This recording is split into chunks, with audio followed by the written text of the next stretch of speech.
Por la señal de la Santa Cruz de nuestros enemigos, líbranos, Señor Dios nuestro, en nombre del Padre, del Hijo y del Espíritu Santo. Amén.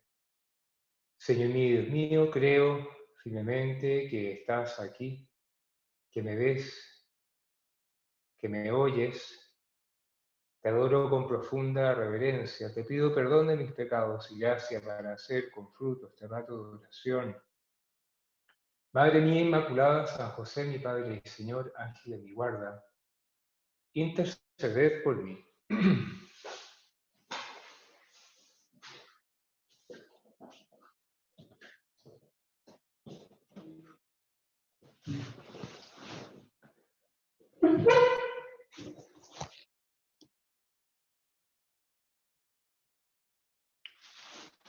Como siempre, vamos a hacer este rato de oración mirando al Señor aquí en el sagrario, procurando aprender de Él, la mayoría de ustedes desde sus hogares, su oficina quizá, pero con el corazón aquí, ¿verdad? Junto al Señor, donde hay dos o tres reunidos en mi nombre, allí estoy yo, en medio de ellos.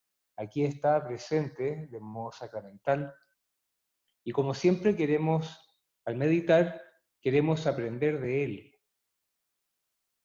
En cada ocasión, Él tiene algo que decirnos. Cada vez que leemos el Evangelio, que escuchamos la palabra de Dios, en ese momento el Espíritu Santo se comunica con nosotros. Ahora por Zoom, pero en cada ocasión de un modo distinto, ¿no es cierto? Fíjate, hay un texto que a veces pasamos sin querer un poco por alto. Está casi al final, o diríamos al final de la vida oculta de Jesús, según lo narra San Lucas. Dice, después de relatar aquel episodio del niño perdido allá en el templo, dice, y descendió con ellos y vino a Nazaret, y les estaba sujeto, les obedecía. Y su madre conservaba todas estas cosas en su corazón. Y Jesús crecía en sabiduría, en edad y en gracia, delante de Dios y de los hombres. Como que San Lucas nos quiere pintar un cuadro de la Sagrada Familia en Nazaret, y sobre todo de este niño, ya un adolescente, para la ley de Israel, ya era un mayor de edad, eh, que va creciendo, que va aprendiendo. Y nos vamos a fijar precisamente en esto. Jesús es verdadero Dios y verdadero hombre. Como Dios lo conoce todo, no tiene nada que aprender. Como hombre, los teólogos distinguen, ¿cierto?, a su naturaleza humana, unida en su persona divina, a la naturaleza divina, unida a Dios. Entonces ya lo sabe todo, porque está viendo a su Padre Celestial. En Dios Jesús lo ve todo, tampoco tiene nada que aprender. Sin embargo, hay otro tipo de conocimiento, aquel que va experimentando lo que él va viviendo como hombre, lo que va sintiendo. ¿Te fijas? Se sabe todas las letras de todos los abecedarios del mundo, sin embargo tiene que aprender a escribir las letras, qué sé yo, del arameo si se escribía, ahora no me acuerdo, pero sí del hebreo para poder leer la escritura. Aprende a pronunciar. Aprende quizás tantas cosas que le van enseñando María y José, tantas cosas que Jesús vio siendo niño hacer a su madre, y que después lo usó como una comparación en su vida pública. La mujer que mezcla la levadura en unas medidas de harina, que lava la ropa, que cose una rotura y pone un paño ya lavado y ya más o menos viejo para que luego el vestido ya usado no se siga rompiendo. Y así tantas cosas. Vamos a fijarnos en esto, cómo María y José le enseñan a Jesús y cómo Él aprende. Y es que nosotros también queremos aprender. Aprender a aprender y aprender a enseñar. ¿No? ¿Qué es lo que descubrimos en esta Sagrada Familia? ¿Cuál es como el núcleo, como el hilo conductor? ¿Qué es lo que les anima fundamentalmente? ¿Qué es lo que siempre está presente? ¿Qué es lo que sostiene todo ese aprendizaje de Jesús niño? Si te fijas, eh, es el amor a Dios, el cumplir la voluntad del Padre Celestial. Cómo Jesús aprende de la vez de su madre y de José a leer la Escritura, el, diríamos, el idioma hebreo. Hablaba arameo, aprende el hebreo para poder leer la Escritura, la ley, los profetas. ¿Con qué unción? Jesús ve cómo María y José la escuchan cada sábado en la sinagoga. No era corriente tener un rollo de la ley y los profetas, o sea, la escritura, así de modo privado, porque era muy caro. ¿Ah? Estaría probablemente en la sinagoga. ¿Y cuántos pasajes ellos se sabían de memoria y a su vez le enseñaban a Jesús cuántos salmos, cuántas profecías? Y que él iba aprendiendo de memoria. El sonido de la voz de su madre, con la unción, con la vibración interior, se ve que ponía el corazón, bueno, como que le entra, lo hace tan propio que es parte de su personalidad humana. Y así nosotros también nos proponemos esto, ¿cierto? A ver cómo yo vivo la fe y la transmito y la enseño en mi propia familia. Ahí es donde yo estoy, fundamentalmente en mi familia, pero podemos pensar así por extensión, mi trabajo, entre mis amigos. ¿Y dónde se va nuestra imaginación? Jesús adolescente, Jesús niño, Jesús adolescente, que aprende de María, que aprende de José, ¿no? Esto es, ¿verdad? Eh, ¿Cuál es ese hilo conductor? Te decía, este amor de Dios. ¿Cuál es el mejor legado que nosotros podemos transmitir, que tú puedes transmitir a tus hijos? Precisamente tu propia fe. Tus resortes, diríamos, más profundos, ¿no es cierto? Ahí donde tú te apoyas en cada momento frente a las dificultades, aquello que le da sentido último a lo que hace, el sentido más absoluto que no depende de otras cosas, eh, las respuestas más profundas, las explicaciones más de fondo del misterio de la vida y del dolor y de la muerte y de la enfermedad y de las injusticias y de todo. Bueno, ¿cómo lo aprenden tus hijos de lo que tú y yo procuramos vivir? Eh, sí, claro. Enseñar la fe es inseparable de vivirla. ¿Por qué tiene tanta fuerza el Evangelio de Jesús, esa buena nueva que Él trae? Bueno, pues por esto, porque la gente percibe esa coherencia, que Jesús se cree lo que está enseñando, se lo cree porque lo vive. ¿Ah? Y lo transmite, no está repitiendo un contenido, diríamos, como muerto. De hecho, el Evangelio se encarga de decirlo, ¿no es cierto? Que le llamaba la atención porque enseñaba con autoridad, no como los escribas y los fariseos. También hay que decir que luego muchos escribas y fariseos se convirtieron en discípulos de Jesús, años más tarde. Pero a la gente le llamaba la atención esto. Mira, enseña de otra manera. Se ve que vive lo que está enseñando. Y por eso le creen. Por eso le creen. Fíjate qué desafío tan grande. Transmitir una fe, bueno, la fe en Dios, por supuesto, pero que la gente me crea. Mis hijos, mis nietos, mi mujer, mi marido, qué sé yo, ¿verdad? Mi cónyuge, mis amigos, que me crean. ¿Y eso depende de qué?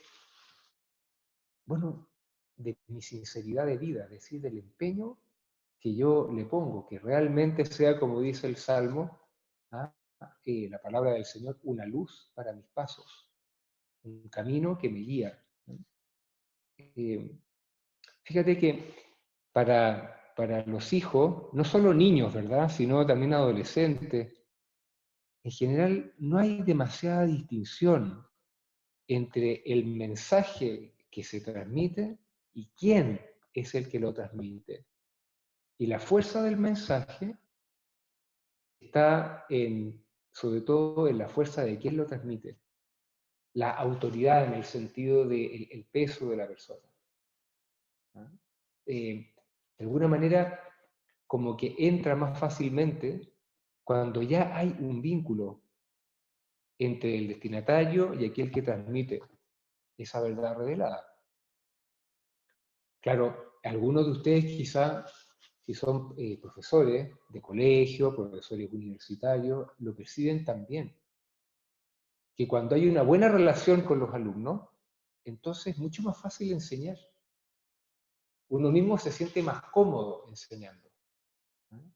Cuando uno en cambio se siente cuestionado, cuando uno nota más bien como una distancia, bueno, se nota, ¿verdad?, que el mensaje que uno procura transmitir pierde fuerza, ya como que sale de modo débil, así, ¿no? Bueno, pues cuanto más dentro de una familia, ¿no? Y fíjate, claro, quizás tienes la inquietud, ¿verdad?, de mostrar, por ejemplo, lo bueno que es vivir de los sacramentos, de la confesión, de la Eucaristía. Bueno, ¿cómo vuelvo yo después de confesarme? ¿Cómo ven mis hijos que yo procuro rectificar? ¿Ah? ¿Con qué piedad me ven comulgar? ¿Cómo cambia, cómo mejora mi carácter después de hacer un rato de oración? Claro, esto no es una carrera de obstáculos, ¿cierto? A ver cuánto mejoramos así, y porque, bueno, eh, no podemos soportar, ¿ah?, una vida, diríamos, sin defectos, porque no somos capaces. Pero la gente percibe, mis hijos perciben, mis amigos, mis nietos, ¿ya? Los amigos de mis hijos y de mis nietos perciben, mis alumnos, si yo le pongo empeño, ¿ya? Si yo le pongo empeño. Claro, a veces podemos sentirnos como un poquito solos en esta tarea, ¿ah? Y también con un ambiente que nos juega habitualmente en contra, ¿ya? En contra de lo que procuramos transmitir. Yo le enseño A y en la calle, bueno, pues, diríamos como que todo va en el sentido contrario.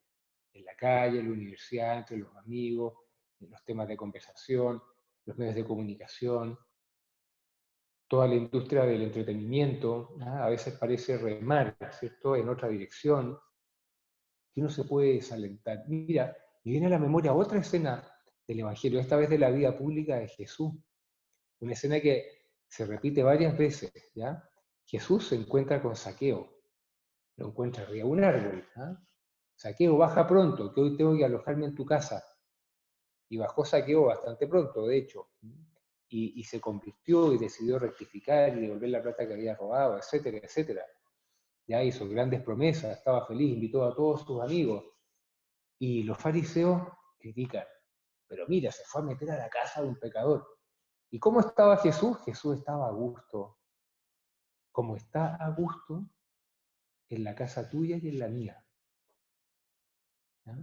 Eh, Podríamos decir, claro, Jesús no se conforma con comunicarse a través del Zoom, ¿no?, o del medio que sea con cada uno de nosotros. Él quiere estar, Él está, Él te acompaña siempre, está en tu casa. Si tú y yo le ponemos este empeño, ¿verdad?, esta lealtad de nuestra parte, este entregar la vida para educar, es decir, para conducir, llevar, ¿no?, a esas personas con las cuales vivimos. Bueno, él está a gusto, está contento, nunca está solo, ¿no?, en esta tarea, ¿cierto? Pero sobre todo para que, podríamos decir, para que esté al lado mío, para que esté en mi casa, sobre todo tiene que estar a gusto en mi interior. ¿Te acuerdas de esa frase de Santa Teresa que, más o menos, ¿ah?, que dice que no acostumbra su majestad pagar mal la posada si se le da buen hospedaje? Si yo trato de darle un buen hospedaje al Señor en mi corazón, de rondar a Jesús, de cultivar la presencia de Dios, lo busco tratando de rezar durante el día, Entonces, claro, no tengo que temer, diríamos, a la cámara indiscreta. Justo me filmaron cuando iba por el pasillo, cuando llegué, cuando me entré a mi pieza, cuando estaba en el comedor, cuando estaba viendo las noticias. eh, y justo me filmaron cuando no estaba preparado. No, es que de alguna manera siempre voy a estar preparado. Porque educo, llevo hacia Dios con toda mi vida, con todo lo que yo soy y trato de ser. Esto es, te fijas. Entonces, por eso no le tenemos miedo, en este sentido, a una cámara indiscreta. En este contexto, claro, obvio, ¿verdad? Pero no, porque, bueno, esto como que se transmite así, ¿no? De la propia vida. Así vamos transmitiendo, te decía, esa fe. Bueno, ¿y cuál ha de ser como, te decía antes, el hilo conductor en la Sagrada Familia? La voluntad de Dios, el querer de Dios. ¿Cuál ha de ser el norte, diríamos, como el objetivo, el fin, diríamos mejor, como que aúna, ordena, ¿no? Le da armonía a todos mis afanes?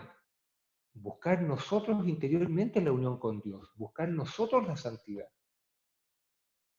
¿Te fijas? No tanto, digamos, la sola perfección humana, una hoja de vida así inmaculada, no, el amor a Dios, el hacer las cosas lo mejor posible, pero un medio, por amor a Dios, ¿no? También eso lo seguiremos viendo luego como tal en la siguiente meditación, ¿no? Y aquí está, diríamos, el germen de los verdaderos cambios. El Papa Benedicto decía, en las vicisitudes de la historia, está hablando de los santos, han sido los verdaderos reformadores que tantas veces han remontado a la humanidad de los valles oscuros en los cuales está siempre en peligro de precipitar. La han iluminado siempre de nuevo. Bueno, parece que uno sale perdiendo, que todo sale mal, que mis hijos salen para cualquier parte, que mis nietos ya, no digamos, es que la influencia de aquí, de acá, de allá. Mira, si uno siembra amor de Dios, los frutos llegan siempre. Pero tenemos que ser muy sinceros delante de Dios. Tenemos que aprender a rectificar, a hacer un examen hondo, ¿ah? Para no quedarnos simplemente con la buena intención, con la buena idea, para no, sin querer, y es tan fácil hacerlo, engañarnos un poquito a nosotros mismos, ¿no es cierto? De pensar que con mucho enseñarlo uno ya como que ya lo vive. No, ¿ah? Hay que detectar, ¿cierto? ¿Ah? Esos focos, la enfermedad que hay que erradicar, que hay que limpiar, que son focos también de tristeza, porque en el fondo, aunque yo tenga un hijo, tenga un nieto que se declara ateo recalcitrante, él en el fondo espera un ejemplo de fe de parte mía. Aunque diga estar muy en contra de Dios y de la iglesia y de todo lo demás, sufre una decepción cuando yo no doy el ejemplo. Yo también como profesor, como sacerdote, cuando no doy el ejemplo que corresponde, sufre una decepción. Y esto lo hemos visto también en la sociedad. El despego, la crítica, el rechazo de la iglesia. Bueno, en el fondo sí, aunque incluso de gente que se declara agnóstica y todo lo que uno quiera, ¿vale? Pero en el fondo, ¿qué es lo que uno percibe? Una decepción. A veces puede ser un escándalo infundado, ¿no? Pero en otras ocasiones, no, hay una decepción. Mostraron el ejemplo. No digo que esperaban, porque a veces era imposible, ¿verdad? Pero el ejemplo que yo sí podía dar y que yo sí debía dar. Bueno, por una parte está esto, ¿cierto? Volvamos los ojos de nuevo, ¿no? A esta escena de la Sagrada Familia, Jesús que va creciendo. ¿Cómo imaginamos nosotros a María y a José con Jesús adolescente? ¿Temerosos? No. ¿Temerosos de fallar, de que le vaya a salir mal? No, se confían a Dios, ¿no es cierto? Rezan, se ponen en sus manos, actúan con seguridad, ¿ya? En el fondo porque María y José no tienen una mentalidad exitista, ¿ah? Como quien dijera, mis hijos tienen que salir bien, no puedo fallar en ellos. No tienen esa mentalidad exitista que de repente, en el ambiente en que hoy nos toca vivir, se nos podría meter. Que un fallo de un hijo, un fallo de un alumno, pienso yo, un fallo de un cercano, de un familiar, es un fallo mío y me duele y me desanimo y qué sé yo, y me siento un perdedor. No, ¿verdad? En María y José eso está bastante lejos. No, no hay ese temor, no hay ese nerviosismo. Hay seguridad para formar, para enseñar, para corregir, para llevar adelante. Sí. Eh, Ahora, al mismo tiempo, esa seguridad es también como una especie de control férreo, así, respecto de todo lo que Jesús hacía. No vaya a ser que fallara, no vaya a ser que se tropezara, no vaya a ser que se cayera. ¿Tú te imaginas a la Virgen como siempre atenta que no se vaya a tropezar, no se vaya a caer, no vaya a comer tierra, no se vaya a comer una hormiga, no le vaya a pasar esto, no le vaya a pasar lo otro? Esa mamá como un poquito asfixiante así, ese papá así como que dice, bueno, porque quiero que seas un gran hombre, ¿sí? Y que salgas adelante en la vida y qué sé yo. No, uno no se imagina a María, uno no se imagina a José en esos términos. Más bien, ¿cuál es el clima que nos parece respirar en Nazaret? El de mucha confianza, recíproca, mucha confianza, mucha libertad, mucha confianza en la libertad.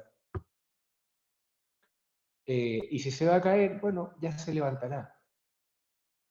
Le prevengo, qué sé yo, mira, cuidado, el camino está refaloso, abrígate porque va a hacer frío, no llegues tarde, se te va a oscurecer en el camino. Bien, ¿eh? Las cosas de siempre, ¿cierto? Pero salían María y José a comprobar que efectivamente estaba volviendo, comprobar de que se hubiera llevado esto, lo vigilaban así, ¿no? Cuando sin querer, o más bien con la mejor intención del mundo, como que comprobamos demasiado que están haciendo el bien, que están funcionando los hijos, los nietos, los amigos, etcétera, entonces se pierde la confianza. Y es muy fácil que se dé ocasión y que se cree el espacio del engaño. Engaño que se cree justificado. ¿Por qué? Porque si no confían en mí, no me importa tanto engañar, dice el chiquillo. ¿Ah? En cambio, cuando existe siempre esa confianza, cuando uno siempre le cree a los hijos, sabiendo que lo pueden a uno estar engañando, entonces ese mismo chiquillo se da cuenta de que sus padres no merecen ser engañados, ¿no? Y que tiene que hacerse digno de la con ellos. En el fondo lo sabe, y aunque sigue engañando, lo sabe. Que él es él quien está traicionando la confianza que se le da. Dejar de confiar, no. Uno, confiar siempre en las personas, sí. A veces puedo desconfiar de las debilidades, pero de las personas, no, ¿no? Confiar entonces también, como te decía, en esta libertad de cada uno, ¿ya? Bueno, pero ¿qué pasa si todo esto sale mal? Mira, la libertad es libre. Educar no es un proceso industrial, ¿sí? Porque la libertad es libre. Cada uno va a salir, bueno, como pueda. Hay que ponerse en las manos de Dios. Evitemos los exitismos, también desde el punto de vista espiritual. No consideres un fracaso que mis hijos dejen de rezar, o mis nietos, o dejen de ir a misa, o de confesarse, o de creer, etcétera, etcétera. Ojalá fuera lo contrario, ¿cierto? Pero mira, vamos a mirar a largo plazo. Vamos a seguir confiando. Vamos a cultivar esos espacios de amistad, ¿eh? Que permiten crecer en esa confianza. Y porque uno actúa a largo plazo, uno sabe que, ¿no?, van a volver. ¿No? Van a volver a Dios, me refiero sobre todo, ¿verdad? Bueno, finalmente, ¿cierto? Si tuviéramos que decir, ¿y hacia dónde apuntar? Mira, siempre se trata de, en positivo, abrir horizontes, alimentar el espíritu, no solo las cosas concretas, vive el horario, la puntualidad, ordena, guarda, limpia, etcétera. No, abrir horizontes. ¿Ah? Luego esos horizontes amplios, esos grandes ideales que alimentan la vida, uno tiene que ayudarles a concretarlos, ¿cierto? Y ahí es donde entran también diríamos, la enseñanza y el ejercicio de las virtudes, sobre todo, me parece así como sosteniendo todo el andamiaje, la fortaleza y la templanza. Y luego, desde el principio, tratemos de cultivar en los demás lo que tratamos de vivir nosotros, una gran confianza en nuestra relación personal con Dios, una piedad sincera, ¿no?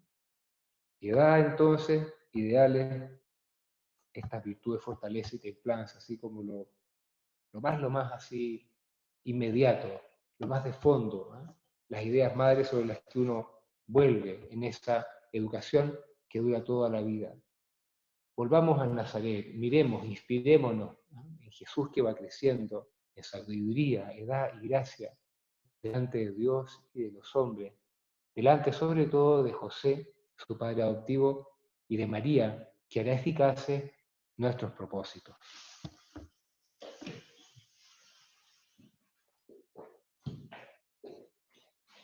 Te doy gracias, Dios mío, por los buenos propósitos, afectos e inspiraciones que me has comunicado en esta meditación. Te pido ayuda para ponerlos por obra. Madre mía Inmaculada, San José mi Padre y Señor, Ángel de mi guarda, interceded por mí.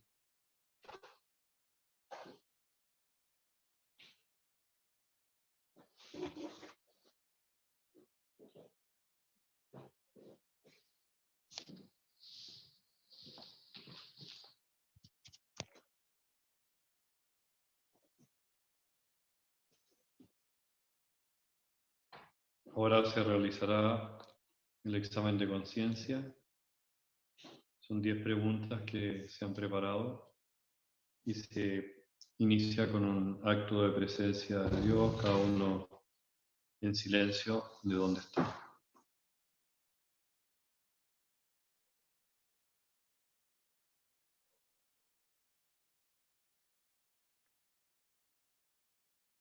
Dice el Señor: sed vosotros perfectos como vuestro Padre Celestial es perfecto. Quiero responder a la llamada a la santidad. Comienzo cada jornada ofreciéndola a Dios con una oración. Renuevo ese ofrecimiento durante el día.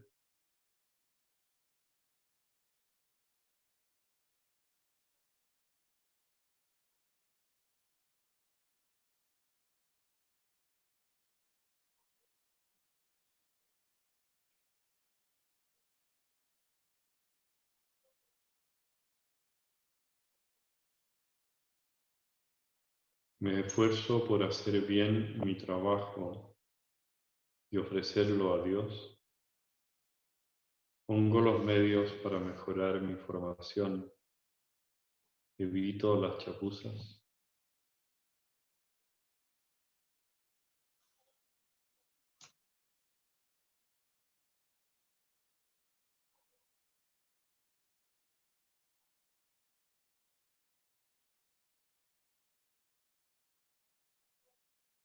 ¿Qué intenciones pongo al trabajar? Trato de moverme por amor de Dios y a los demás. Quiero servir, ser útil.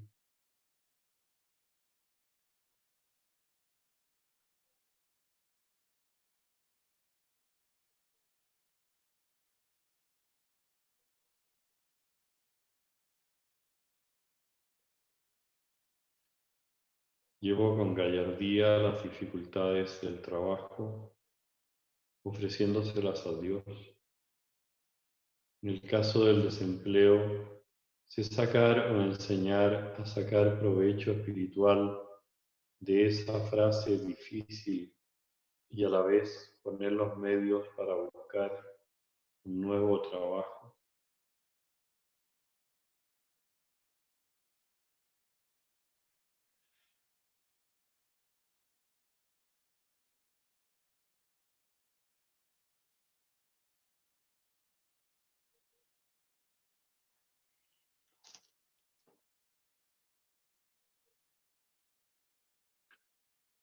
Pido consejo a personas de buen criterio cuando tengo que afrontar cuestiones éticas relacionadas con mi profesión.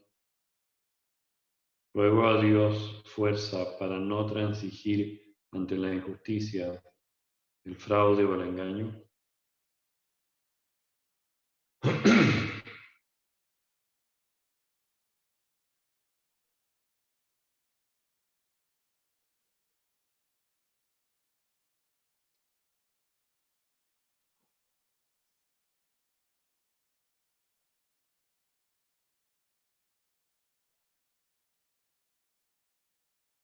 Mis hijos o los hijos de mis amigos y familiares ven que vivo mi fe cristiana con naturalidad, que Dios no está solo en mis labios, sino también en mis obras. Procuro enseñarles a ofrecer a Dios los quehaceres habituales, especialmente el estudio.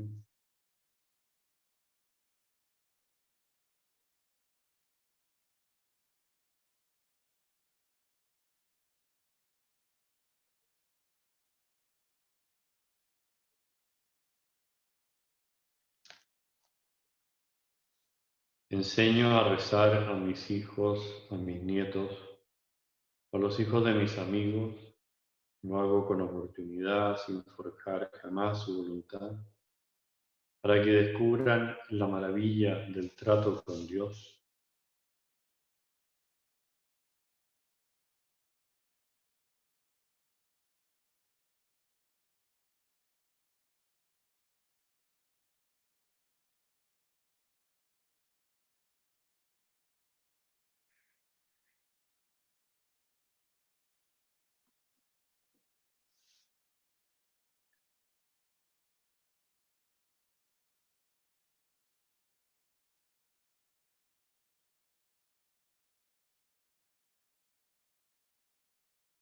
Fomento un ambiente cristiano en mi trabajo y en mi hogar.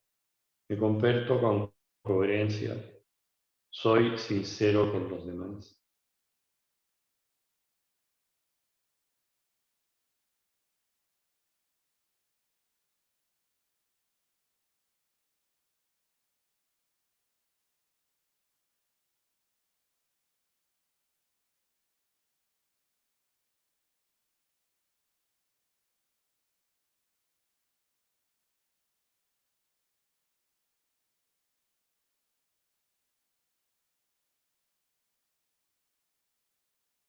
En lo posible, coloco a la vista un crucifijo o una imagen de la Virgen que ayude a mantener la presencia de Dios. Procuro levantar el nivel espiritual a mi alrededor.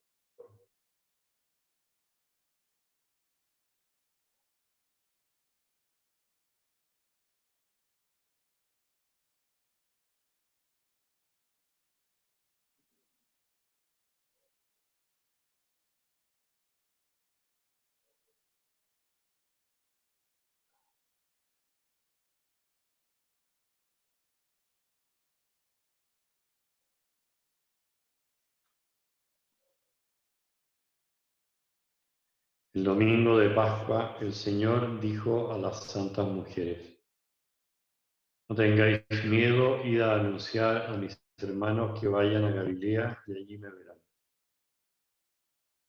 Confío en la gracia de Jesucristo resucitado para poner en práctica los propósitos de este retiro.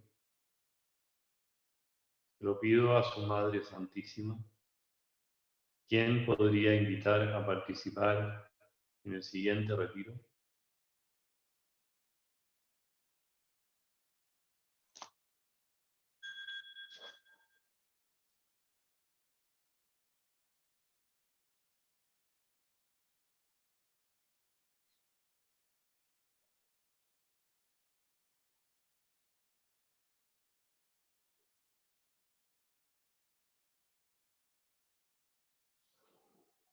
Acto de contrición.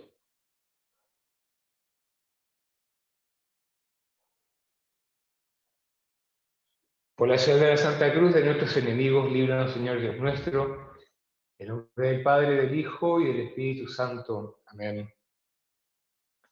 Señor mío y Dios mío, creo firmemente que estás aquí, que me ves, que me oyes, te adoro con profunda reverencia.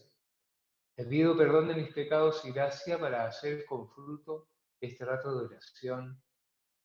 Madre mía Inmaculada, San José, mi Padre y Señor, Ángel de mi guarda, interceded por mí.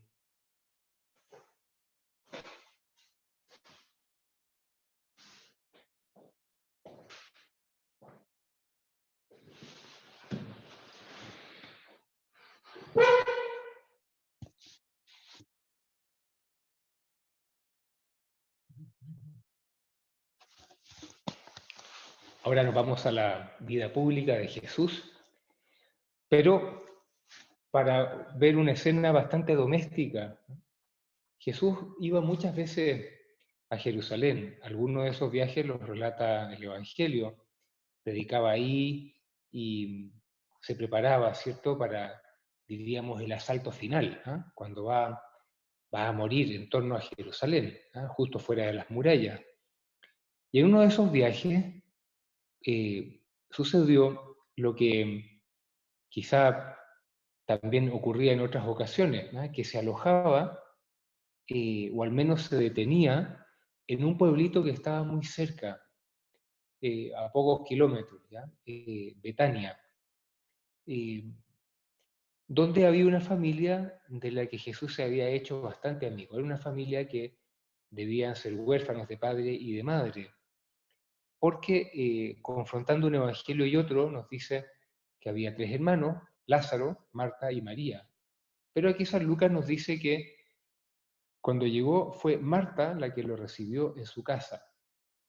O sea que Marta debía ser la hermana mayor y la que mandaba, ¿ah? Y la que se encargaba de todo. Y por lo que parece aquí, en el Evangelio, era una mujer bastante, diríamos, como expedita, muy enérgica, de hacer las cosas rápido, muy concreta.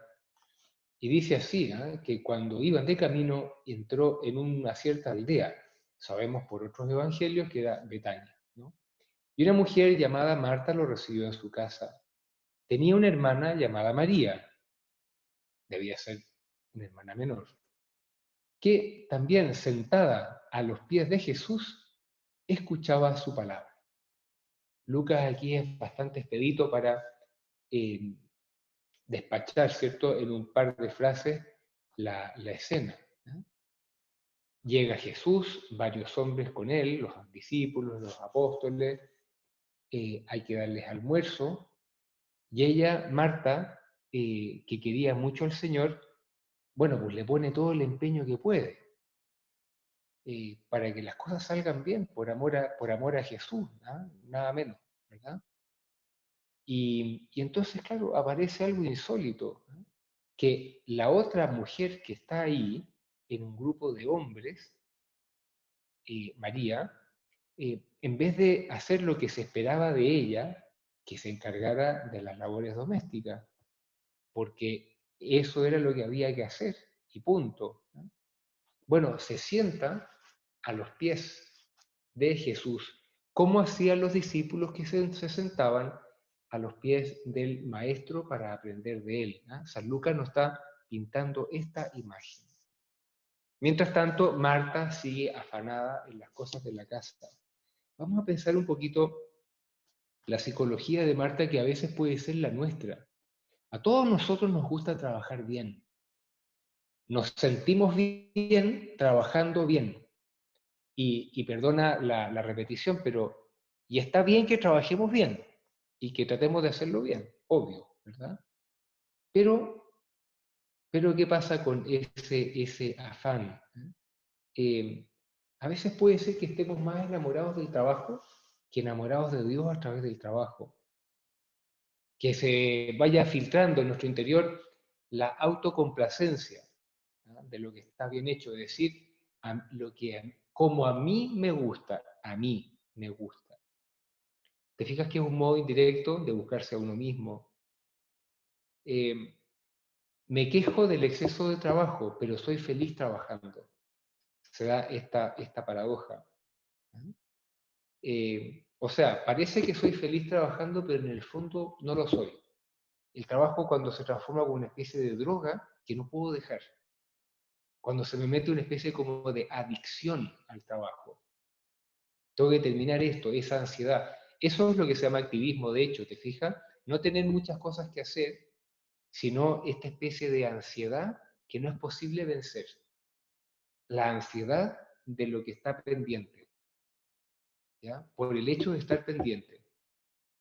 Y si lo termino antes, bueno, casi como que me invento otra cosa pendiente, digamos, ¿ah?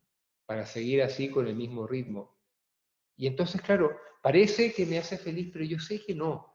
Aumenta la tensión, ando de mal humor, suelo ponerme más crítico, hago juicios bastante despiadados y habitualmente injustos porque son precipitados. A mí me parece, en cambio, que son certeros, claves, ¿ah? Meridianos, pero en el fondo no. ¿Ah? ¿Y qué es lo que va pasando? Bueno, en el fondo, como se trata de una autoafirmación, un poquito inconsciente, bueno, eso me va destruyendo. Y va destruyendo, voy sembrando de cadáveres, entre comillas, a mi alrededor. ¿Por qué? Porque esto tiene que salir sí o sí. Y bueno, la figura de Marta y la figura de María, esta figura insólita, ¿no? Te decía antes que escucha, ¿no? Que no están las cosas de la casa, eh, que parece una desubicada y una floja, ¿no? Pero no, María se da cuenta perfectamente que hay cosas pendientes, que hay que hacer las cosas de la casa, que hay que preparar el almuerzo, pero sabe que en ese momento lo más importante es lo que Jesús está diciendo. Es decir, en el caso de María no fue flojera, no es que como que se entretuvo, como quien va pasando y está la tele prendida y se puso a ver un rato. No, no, no. Ella hizo una opción consciente. Por eso Jesús va a decir luego que ella ha elegido la mejor parte. Bueno, cuando uno en el fondo sabe por fe que tiene que rezar, no se trata de a ver si alcanzo. Mira, cuando pueda. No, no, no. Hay una opción que uno hace. Y por eso uno adelanta su plan de vida espiritual, sus prácticas de piedad, las prefiere, las pone antes. ¿Te fijas? Precisamente por esto, como María, uno hace una opción consciente, meditada. María se da cuenta que su hermana está vuelta loca, que la quiere ahorcar. ¿Ah? Pero no, ella está ahí porque en ese momento ella tenía que estar ahí. Y Jesús estaba contento de que estuviera ahí hasta ese momento. Señor, yo estoy donde tengo que estar en cada momento, porque a veces puede que esté trabajando, pero no sea el momento que tú tienes previsto para que yo esté trabajando. Acuérdate de aquello que San Agustín advierte, corres bien, pero fuera del camino. Y esto a todos, me incluyo, nos puede pasar. Activismo del trabajo profesional, activismo de las cosas de la casa. ¿Qué es primero, las personas o las cosas?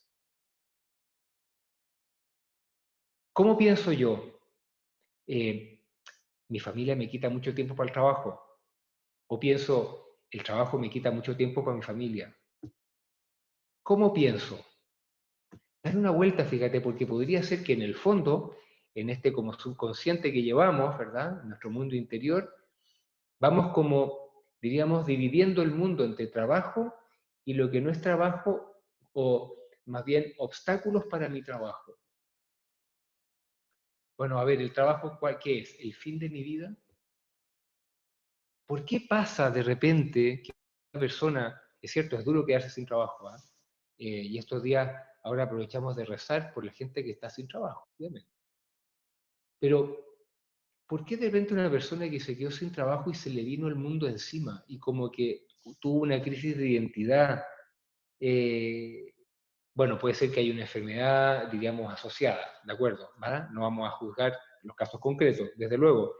Pero lo que te quiero prevenir es de esto otro, es cuando todo mi mundo interior es prácticamente mi trabajo, Cuando yo me identifico demasiado con mi trabajo, cuando mi trabajo es mi religión, bueno, entonces ahí estamos corriendo, sí, bien, rápido, pero fuera del camino. Ya, tú me dirás, oiga, de acuerdo, pero la pega hay que hacerla igual. Muchos sí, Marta y María y qué sé yo, pero la pega hay que hacerla igual. Sí, pero la batalla antes que darla afuera, hay que darla acá adentro, aquí en la cabeza y aquí en el corazón. Tengo un horario, tengo un horario para rezar, lo adelanto, lo pongo en primer lugar. ¿Qué es para mí de verdad lo más valioso? ¿Estoy dispuesto a que no me alcance el tiempo para trabajar lo que tenía previsto? ¿Estoy dispuesto a ponerme un horario y a tal hora dejo yo de trabajar? Estos días de home office, bueno, más todavía, con mayor razón, ¿te fijas? En estas circunstancias el trabajo puede tornarse todavía más invasivo y tenemos que estar atentos, ¿te fijas? Sí, la batalla, ¿verdad? Hay que darla primero en el corazón y en la cabeza. ¿A quién le he entregado yo mi vida? El trabajo, el que sea, el trabajo profesional fuera de la casa o el trabajo de la casa. También pensemos en la persona, ¿ah? La señora que es demasiado perfeccionista, que no descansa hasta que su casa esté, comillas, bien. Bueno, también se mete este activismo, ¿te fijas? Y claro, hace feliz, ¿no? El trabajo da lo que puede dar, que no es mucho. Que no es mucho.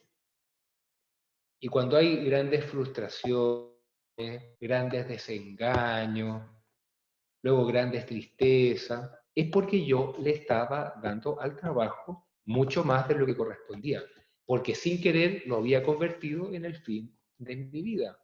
Y es ocasión esta para rectificar. Mira, por acortar un poquito, porque se nos va yendo el tiempo, ¿cierto? ¿Ah? Y hay muchas cosas que hacer también, y no hay que abusar de la paciencia de las personas. ¿Ah? Eh, claro, cuando uno tiene un horario, entonces uno se va forzando, ¿cierto? Y los frutos, ¿no? Los frutos que vienen son distintos, ¿verdad? Cuando uno vive de su trabajo, te decía, no es infrecuente los juicios críticos, el mal humor, la actitud soberbia de parte de uno, eh, etcétera, ¿no? El ser monotemático, el ensimismarse, ¿ya? No tengo otro tema, no escucho otro tema y no hablo de otro tema, porque para mí no hay otro tema. ¿No? Cuando en cambio yo me pongo este horario, este orden, entonces, bueno, descubro que el trabajo, diríamos, lo descubro como existencialmente, ¿eh?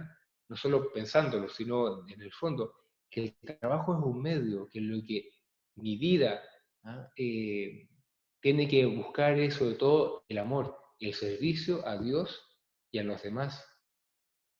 Eh, entonces, ¿cuál es la consecuencia? En mi misma manera de trabajar, busco primero lo que más me cuesta y después lo que más me gusta. Pongo el deber por delante. Trato de no perder el buen humor. Eh, Mi relación con los demás siempre es buena. ¿No? Es decir, mi conversación, el modo de referirme a otros, siempre es fino, delicado, ejemplar. Acuérdate de la cámara indiscreta. Sí, y yo también. No se pierde el buen humor, evidentemente ante las situaciones difíciles, ante las malas noticias. Se rectifican más rápido los propios errores, que se dejan de ver como una humillación y más bien se toman como una oportunidad para mejorar. Se escucha más al resto. Hay más temas. Se procura aprender de los demás. En mi casa se procura aprender del resto. Siempre tengo algo que aprender. Cuando uno va demasiado lleno de su trabajito, entonces el mundo de uno se hace muy pequeño. Y tú y yo, me incluyo, sabemos que es así. Se evitan los ensimismamientos, ese encerrarse en el estuche de mi propio yo. Se aprende a perder, se aprende a fracasar,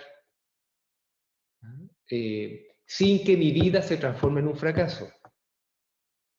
¿Te fijas? Me pueden terminar en un trabajo, me pueden decir hasta aquí llegamos, pero mi vida no llega hasta aquí, es mucho más. Claro, y así entonces se aprende a santificar, es decir, se aprende a encontrar a Dios y a encontrarse con Dios y a ofrecerse a Dios, tanto en el trabajo como en la falta de trabajo, tanto en los triunfos como en los fracasos, en los aciertos y en los errores, en las alabanzas y en las críticas, justas e injustas. Sí, sí. Papa Benedicto decía, sin amor, se entiende sin amor a Dios y amor a los demás, hasta las actividades más importancia pierden valor y no dan alegría. Sin un significado profundo, toda nuestra vida se reduce a activismo estéril y desordenado. Es buena la advertencia, ¿no?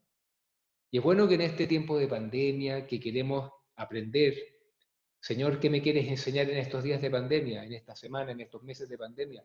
¿Qué quieres que yo aprenda? ¿Qué quieres que yo mejore?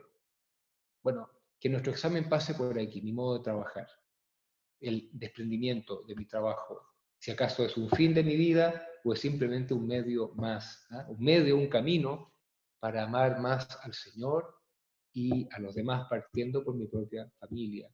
Si para mí realmente son primero las personas y después las cosas o al revés. Hermanos míos, vamos a hacer examen. Vamos a hacer un poquito de examen más de fondo. No vaya a ser que se nos esté metiendo un poquito ese tipo de materialismo que se llama exitismo.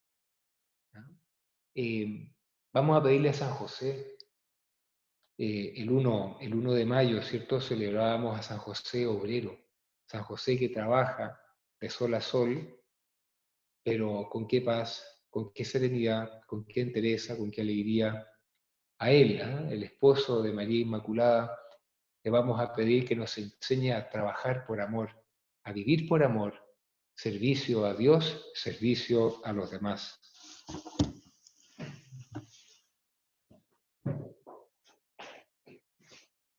Entonces, gracias, Dios mío, por los buenos propósitos, afectos e inspiraciones que me has comunicado en esta meditación.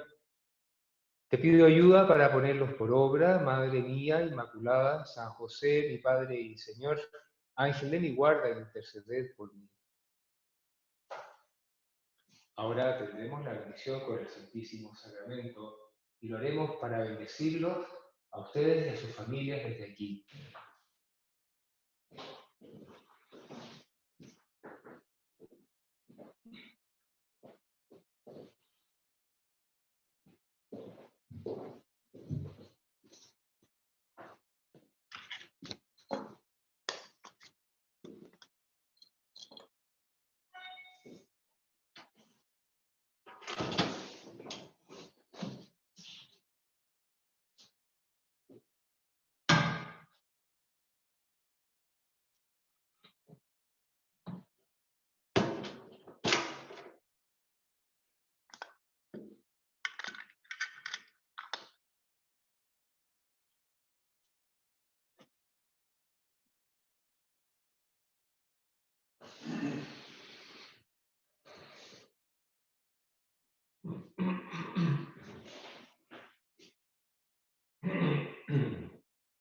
Angelingua gloria Christi, corporis miserio,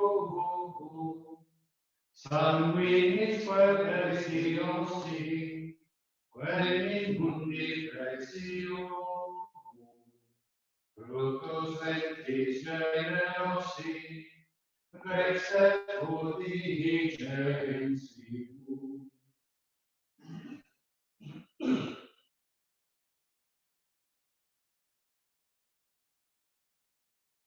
Aunque estaban las puertas cerradas, vino Jesús, se presentó en medio y dijo: la paz esté con ustedes. Después le dijo a Tomás: trae aquí tu dedo y mira mis manos, y trae tu mano y métela en mi costado, y no seas incrédulo, sino creyente. Respondió Tomás y le dijo: Señor mío y Dios mío. Jesús contestó: porque me has visto, has creído. Bienaventurados los que sin haber visto hayan creído.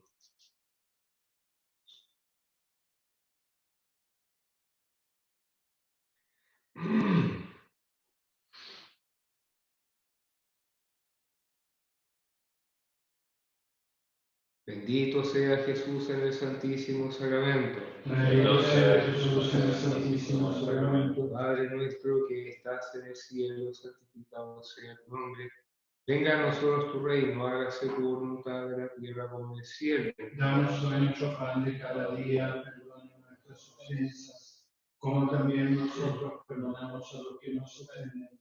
No nos dejes caer en la tentación y líbranos del mal. Amén. Dios te salve María, llena eres de gracia, el Señor es contigo. Bendita tú eres entre todas las mujeres, bendito es el fruto de tu vientre, Jesús. Santa María, Madre de Dios, ruega por nosotros pecadores, ahora y en la hora de nuestra muerte. Amén. Gloria al Padre, al Hijo y al Espíritu Santo. Como era en un principio, ahora y siempre, y por los siglos de los siglos. Amén. Bendito sea Jesús en el Santísimo Sacramento. Bendito sea Jesús en el Santísimo Sacramento. Padre nuestro que estás en el cielo, santificado sea tu nombre, venga a nosotros tu reino, hágase tu voluntad en la tierra como en el cielo. Danos hoy nuestro pan de cada día, perdona nuestras ofensas, como también nosotros perdonamos a los que nos ofenden. No nos dejes caer en la tentación y líbranos del mal. Amén. Dios te salve María, llena eres de gracia, el Señor es contigo. Bendita tú eres entre todas las mujeres, bendito es el fruto de tu vientre, Jesús. Santa María, Madre de Dios, ruega por nosotros pecadores, ahora y en la hora de nuestra muerte. Amén. Gloria al Padre, al Hijo y al Espíritu Santo. Como era en un principio, ahora y siempre, y por los siglos de los siglos. Amén. Bendito sea Jesús en el Santísimo Sacramento. Bendito sea Jesús en el Santísimo Sacramento. Padre nuestro que estás en el cielo, santificado sea tu nombre, venga a nosotros tu reino. Hágase tu voluntad en la tierra como en el cielo. Danos hoy nuestro pan de cada día, perdona nuestras ofensas, como también nosotros perdonamos a los que nos ofenden. No nos dejes caer en la tentación y líbranos del mal. Dios te salve María, llena eres de gracia, el Señor es contigo. Bendita tú eres entre todas las mujeres, bendito es el fruto de tu vientre, Jesús. Santa María, Madre de Dios, ruega por nosotros pecadores, ahora y en la hora de nuestra muerte. Amén. Gloria al Padre, al Hijo y al Espíritu Santo.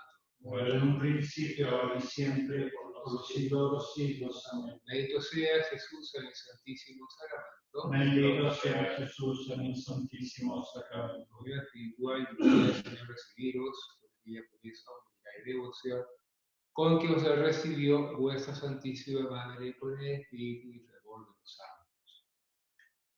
Tantum ergo sacramentum veneremus celui, et antiquum documentum noce restitui, exercites suprementum sensum defectui, genitori genitoque, laus et jubilatio, salus honor virtus quoque, sic et felicitio, procedenti ad utroque, comparsit laudatio. Amen. Panem de cielo presidis dieis, alleluia.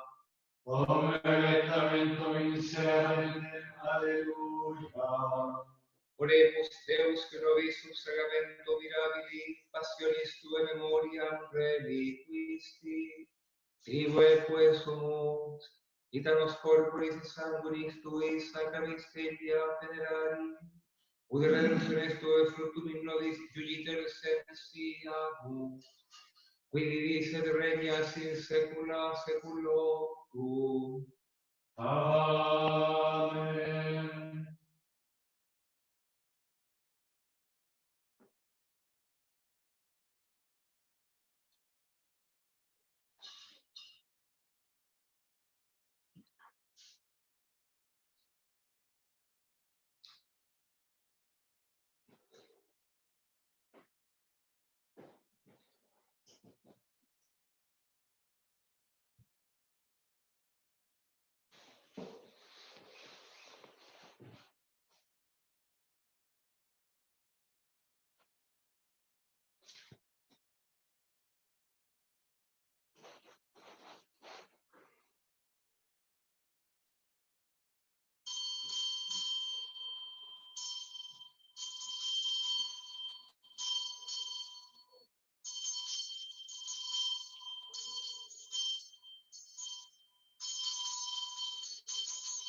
Bendito sea Dios, Bendito sea Dios. bendito sea su santo nombre. Bendito sea su santo nombre. Bendito sea Jesucristo, verdadero Dios y verdadero hombre. Bendito sea Jesús, Dios y verdadero hombre. Bendito sea el nombre de Jesús. Bendito sea el nombre de Jesús. Bendito sea su sagrado corazón. Bendito sea su sagrado corazón. Bendita sea su preciosa sangre. Bendito sea Bendito sea Jesús en el santísimo sacramento del altar. Bendito sea Jesús en el santísimo sacramento del altar. Bendito sea el Espíritu Santo Consolador. Bendito sea el Espíritu Santo Consolador. Bendita sea la incomparable Madre de Dios, la Santísima Virgen María. Bendita sea la incomparable Madre de Dios, la Santísima Virgen María. Bendita sea su santa e inmaculada concepción.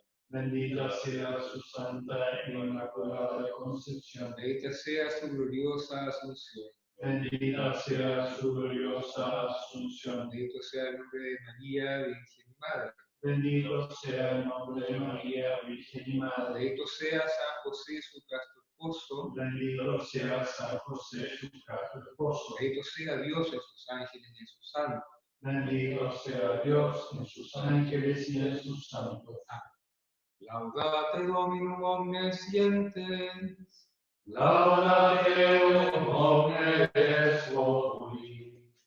Quoniam confirmata et super nos misericordia eius, et veritas Domini magnificemus. Gloria Patri et Filio, et Spiritui Sancto.